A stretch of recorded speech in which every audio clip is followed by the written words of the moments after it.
Camerounaises, Camerounais, mes chers compatriotes, nous voici parvenus à la fin de l'année 2024, une année qui a confirmé la mauvaise santé de notre pays et de notre société. Même les plus fanatiques du régime en place constatent et commencent à admettre que le Cameroun est sur une pente dangereuse à tous égards. Chacun de nous le ressent sur lui-même, dans sa vie quotidienne et par rapport aux perspectives d'avenir du pays. Contrairement à l'habitude, je ne vais donc pas faire un bilan récapitulatif des échecs du pouvoir en place au cours de l'année 2024. Il me suffit de relever que la situation sécuritaire de notre pays ne s'est pas améliorée de façon significative. Le conflit armé dans les régions du nord-ouest et du sud-ouest étant toujours non résolu et les attaques meurtrières de la secte criminelle Boko Haram ayant repris de plus belle.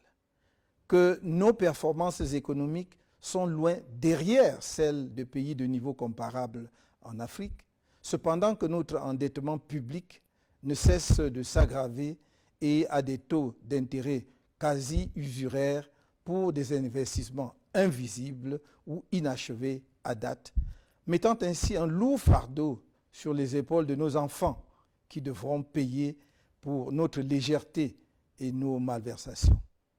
Que la situation scolaire est catastrophique et sur le plan social en particulier, avec une hausse continue des prix des denrées de première nécessité qui rend le coût de la vie insupportable pour nos populations, en particulier les plus pauvres et les plus vulnérables. Que l'augmentation successive des prix des carburants, sous le prétexte mensonger de la suppression des subventions de l'État, contribue à la cherté de la vie, alors que notre pays est un producteur de pétrole, si modeste soit-il. L'état catastrophique des infrastructures routières, notamment les pénuries chroniques d'eau potable et les coupures intempestives de l'électricité, qui détruisent les outils de production des entreprises, compliquent la vie des ménages et empêchent naturellement l'industrialisation du pays. Bref, le septennat volé qui s'achève en 2025 aura été véritablement un gâchis pour notre pays. Le septennat des grandes opportunités est devenu celui des grandes désillusions et de la déprime nationale.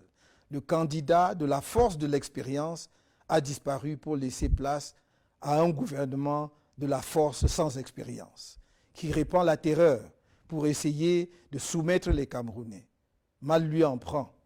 Le mérite, le seul de ce septennat, est de convaincre une écrasante majorité des Camerounais de la nécessité urgente d'un changement par l'alternance politique dans notre pays. Par conséquent, je vais focaliser mon propos sur ce qui nous attend en 2025 et faire une esquisse de ce que nous pourrons faire ensemble dans les mois et les années à venir pour redresser l'économie, la situation sociale et culturelle de notre pays et assurer le rayonnement international du Cameroun. Camerounaises, Camerounais, mes chers compatriotes, quand bien même on ne voudrait pas brosser un tableau de l'économie camerounaise pour l'année qui s'achève, il est difficile de ne pas revenir sur un grossier mensonge économique du gouvernement, soutenu par le Fonds monétaire international, consigné dans la loi de finances de 2025, à savoir la duperie de la subvention par l'État des produits pétroliers au Cameroun. Une subvention est une aide financière se traduisant par une prise en charge d'une partie du prix de revient d'un produit par l'État. L'examen de la structure des prix des carburants à la pompe ne laisse percevoir aucune trace de subvention. Le pouvoir en place et le FMI mentent donc de manière éhontée au peuple camerounais. Le rapport mensuel le plus récent de la Caisse de stabilisation des prix des hydrocarbures indique qu'en ce mois de décembre 2024, le prix de revient d'un litre de super au port de Douala est de 369 francs CFA.